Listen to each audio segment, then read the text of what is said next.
It's Monday, November 9th, and this is now on HNN. President-elect Joe Biden is moving forward, rolling out plans to address the nation's top issues.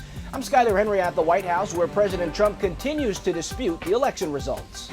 And that's not all from our nation's capital. In an early morning tweet, President Trump announces the firing of the U.S. Secretary of Defense. I'm Niti Chen with promising news on a coronavirus vaccine. Plus, the Great Aloha Run is going virtual. These stories and more coming up on This Is Now.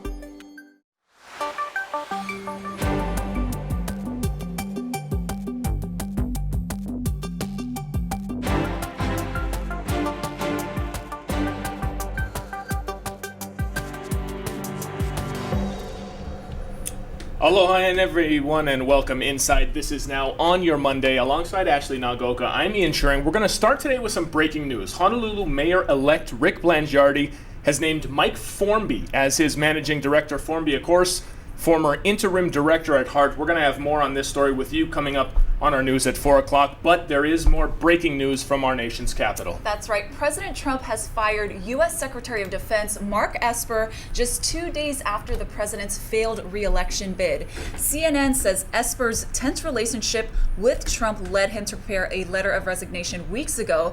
National security experts worry the move could unsettle U.S. allies and partners. The president made the announcement on Twitter, saying the National Counterterrorism Center's Chris Miller has been named Esper's replacement. Meanwhile, President-elect Joe Biden and Vice President-elect Kamala Harris are back on the job today as they begin planning their transition. Skyler Henry starts our coverage from the White House.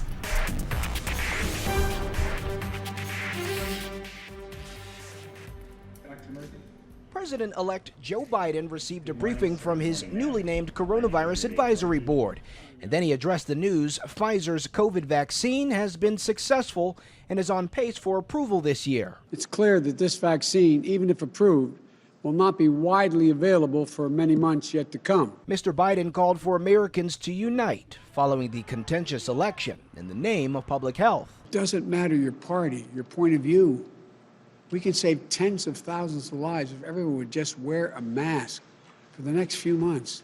CBS News has learned the Biden administration will have a series of executive orders ready to sign on day one. The orders are expected to rescind a travel ban on several Muslim-majority countries, reinstate the DACA program, and rejoin the World Health Organization and Paris Climate Agreement. However, the government agency that helps start the formal transition process has yet to sign the letter needed to provide office space and funding. GSA Administrator Emily Murphy, a President Trump appointee, says the election has not yet been decided. President Trump is currently not planning to concede the race. He is mounting challenges in the courts and the court of public opinion.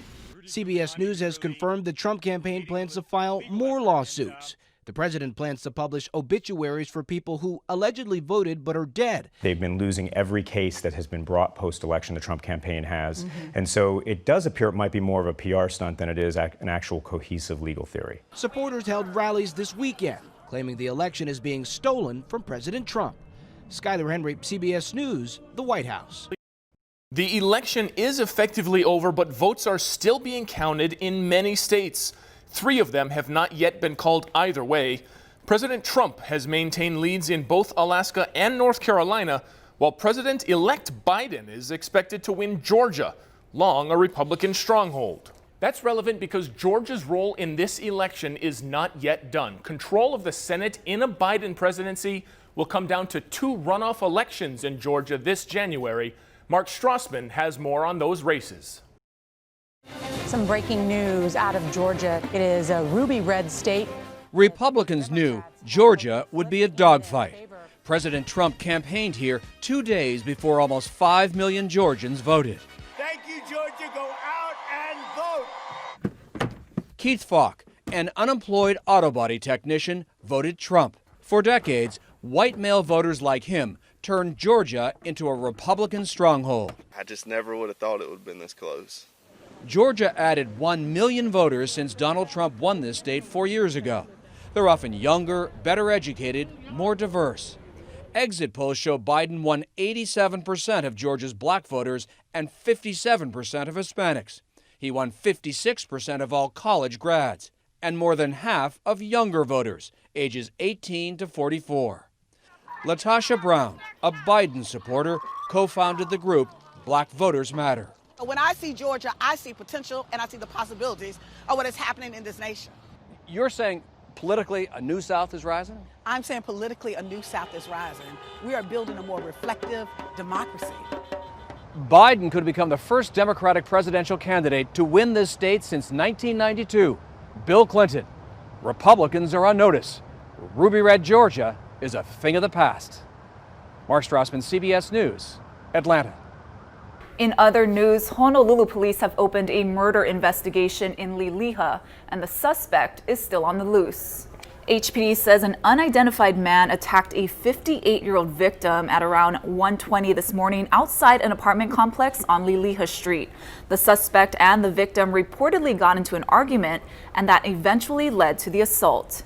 Male victim started walking back to his apartment when it appears that he collapsed. It looks like the injuries or how he collapsed was a result of the assault. HPD says the suspect is 20 to 30 years old, 5'4" to 5'8", and 120 pounds. He was wearing a dark colored cap with a multicolored jacket and dark shorts and slippers. If you have any information, please call Crime Stoppers at 955-8300.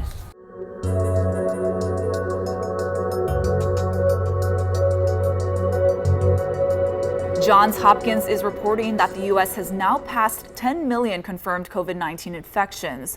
237,000 Americans have now died of the virus. Here in Hawaii, 128 new cases were reported in total yesterday.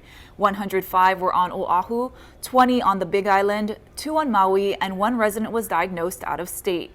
An additional death was also reported on Oahu, bringing the death toll to 221. Despite the alarming numbers, some good news in the race for a vaccine. Drug giant Pfizer says it's in the final stage of testing. Nancy Chen has more.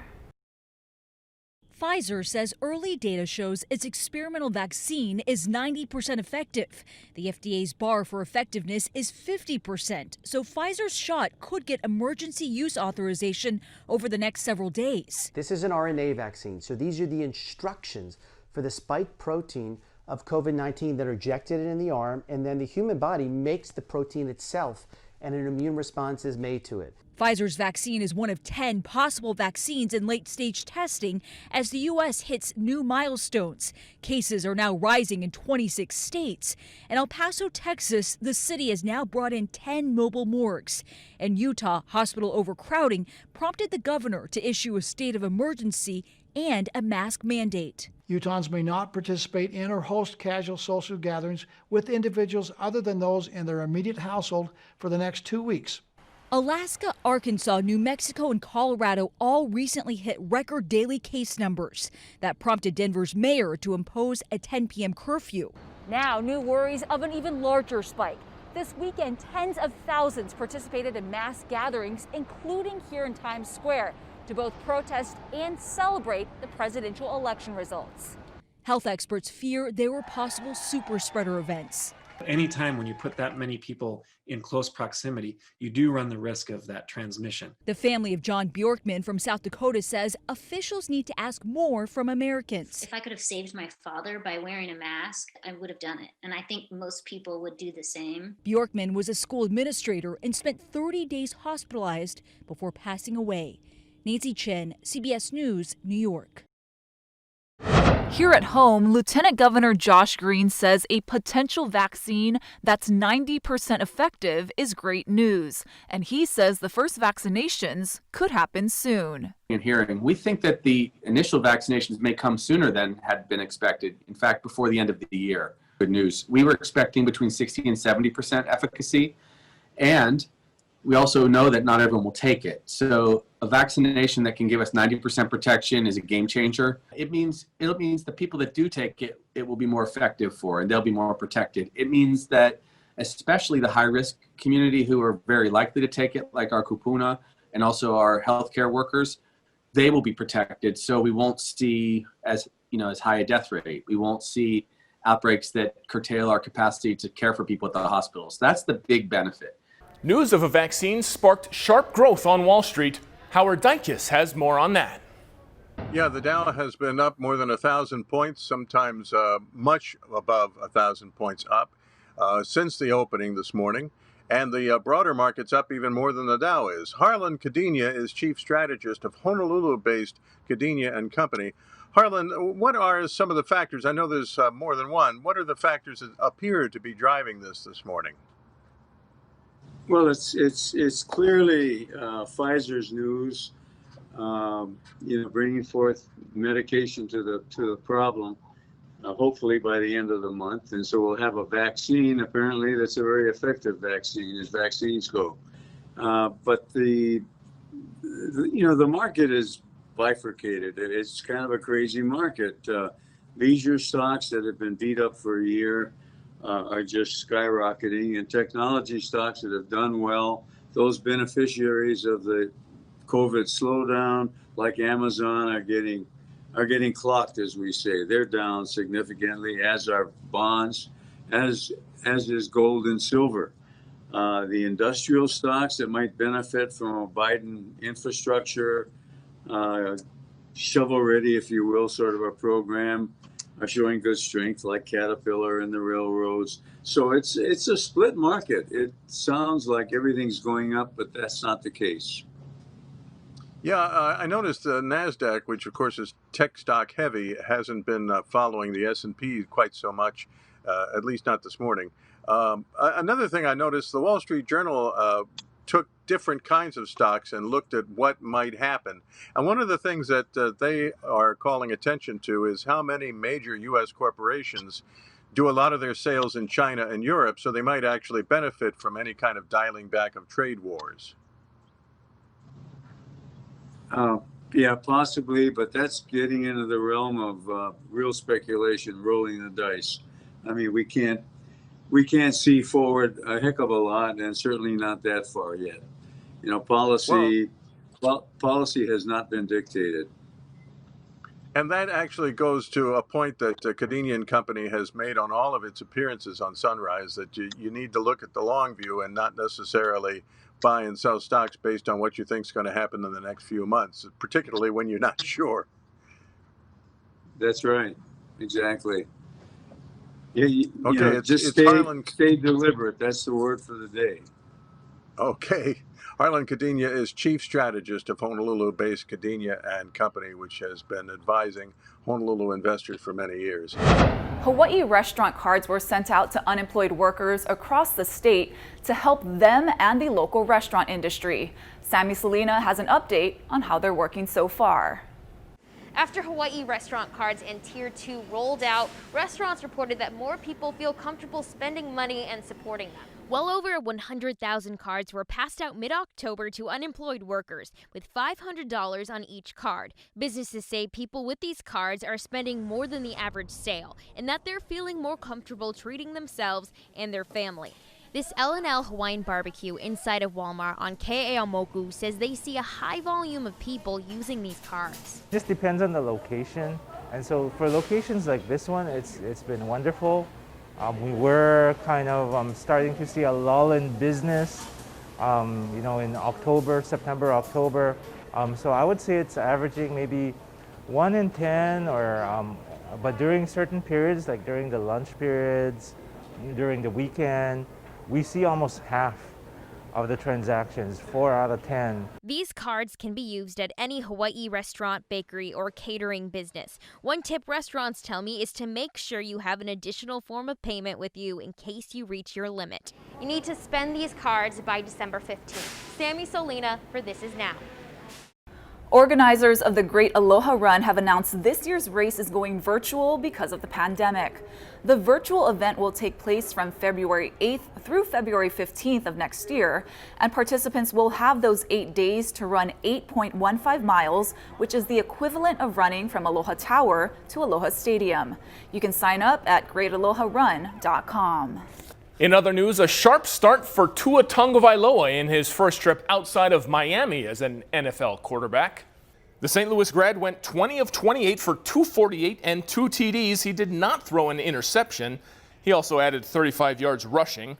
Tossing a score from the Miami defense, and, well, things worked out all right for the Finns. A 34-31 win over the Arizona Cardinals. Tua now 2-0 since taking over the starting spot.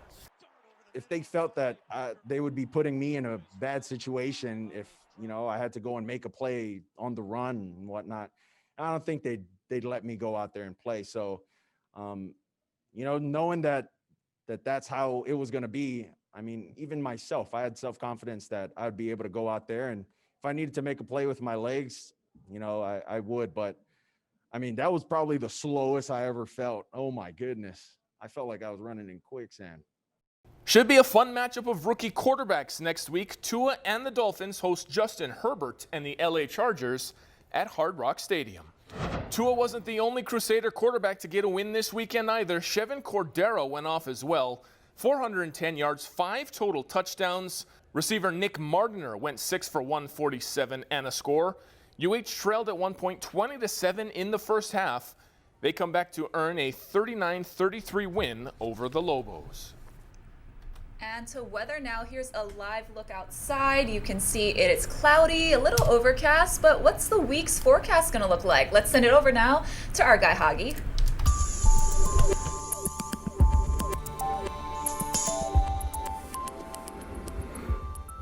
How's it on this Monday? We've got that trade wind weather taking over. It's going to be a little bit breezy. In fact, we've posted a bad hair advisory. There's a band of showers moving through the islands this morning, favoring the windward sides. A little damp this morning for those windward areas, and leeward sides will catch some of the rain as well. Why is that? Well, it's because the brisk and breezy trade winds will push some of those windward showers onto leeward areas. However, rainfall totals will be on the light side, and the rain is moving along quick. That will limit the rainfall totals from building up too high.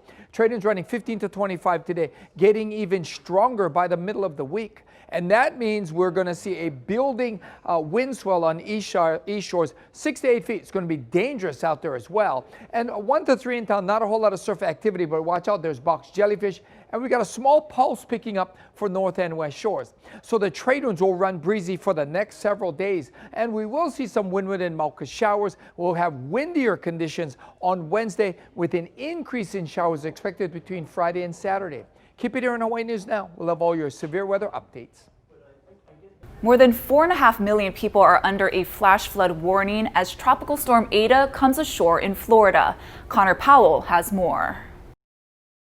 Tropical Storm Eta crashing into western Florida, bringing heavy rain and strong wind gusts to an area already drenched by a lot of rain.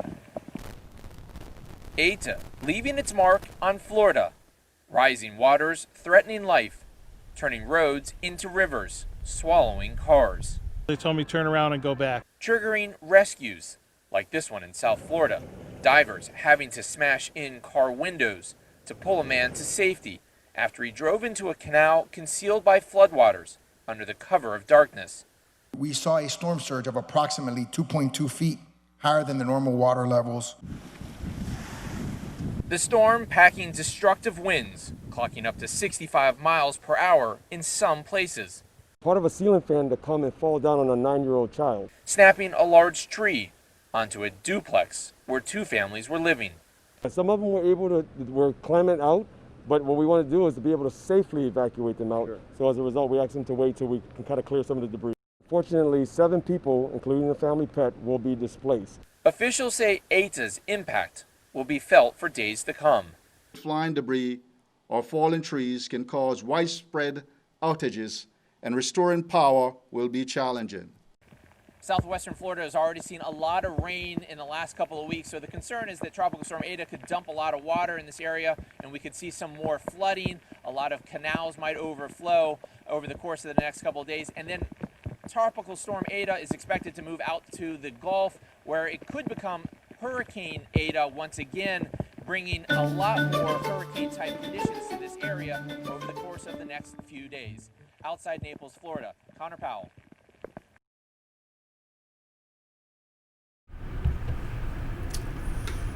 All right, the one thing everyone on my feed is talking about today, the Kahuku mascot situation. In a letter to families that was sent out on Friday, the Kahuku principal So the Department of Education was investigating a complaint about the school's mascot. It's not the first time that this subject has been brought up.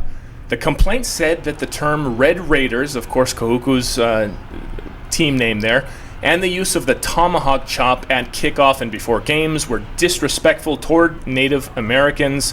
The school says it is now working to find a new mascot that is, quote, not based in race, color, ancestry, or national origin. Ash, a story that it really has everyone on the North Shore feeling strongly one way or another. There are plenty of people who say that it is not offensive, not intended to be offensive, Right. but certainly not the first time that we've seen schools and teams from the national, the pro, the collegiate level make this decision. That's right. The Washington football team, formerly the Redskins, we've seen them do that transition as well. And, when I was in DC, I went to a lot of games, and they have fight songs, they have victory chants, all these things built around that mascot. So it's interesting to see how they make those changes. Yeah, the Atlanta Braves, one of the teams that is going to go through some kind of a rebranding process to make things less offensive in that regard. So we're going to keep our eye on that Kahuku situation. Until then, by now, everyone aware that we lost an absolute TV icon yesterday morning. Alex Trebek passed away, the host of Jeopardy, literally for longer than I've been alive, passed away of pancreatic cancer. So over the course of the last couple of days, we've all been sharing our Alex Trebek stories, obviously. One really stood out to us. We wanted to share it with you. New champion, 20,400 for Bert Thacker. Any family members back home cheering you on? Here's a true story, man. I learned English because of you. And so my grandfather, who raised me, I'm going to get tears right now. I used to sit on his lap and watch you every day. So it's a pretty special moment for me, man. Thank you very much. Some real emotions there. Not only that, but since he announced his cancer diagnosis a couple of years ago, people who have been stumped by the final Jeopardy question have been doing this. We love you, Alex, as they write in their final answer there. He really was the greatest. If you ever get a chance to go and watch this clip online, Alex tries to get through the end of this episode, but is clearly emotional at what's going on. Absolutely. And I can't even imagine who they would pick to fill that hosting position, who could fill those shoes? There's no question that it is going to be a tough task for them to step in and try to find someone else to do that. It's been 35 years since he's been the host of that show. Right. And you want to talk about some good news now, Ian? Let's do it. So the Miss Teen USA crown is coming back to Hawaii. About time. Kauai's own Ki'ilani Aruda won the national competition in Tennessee on Saturday. She grew up in Kapa'a, went to Island School where she was an athlete and honor roll student. She's now a freshman at the University of Puget Sound where she's studying molecular and cellular biology. She hopes to attend medical school one day, and she says it was an honor to represent her home state on the national level. Not exactly my area of expertise, but what I will say is anytime someone from here goes out onto that national stage, whether it's pageantry or science or in any field, to win on a national scale like this, for someone from your island, from your hometown. Yeah, so Ki'i, I personally know Ki'i's family, and it's been such a joy to watch her just grow up and blossom into this, beautiful person inside and out. So we're so excited for her. She made Kauai proud. She made Hawaii proud. So lots of big things coming from her. Yeah, no question that she not only made everyone proud, but she's going to continue to do that moving forward. Absolutely, absolutely. So that's going to do it for us on This Is Now, you guys. We have a 1:30 press conference coming up with Mayor Caldwell. He's going to talk about the surge in cases we've been seeing. So look for that push alert. We're going to send that out on HNN's digital platforms. Thanks for watching, guys.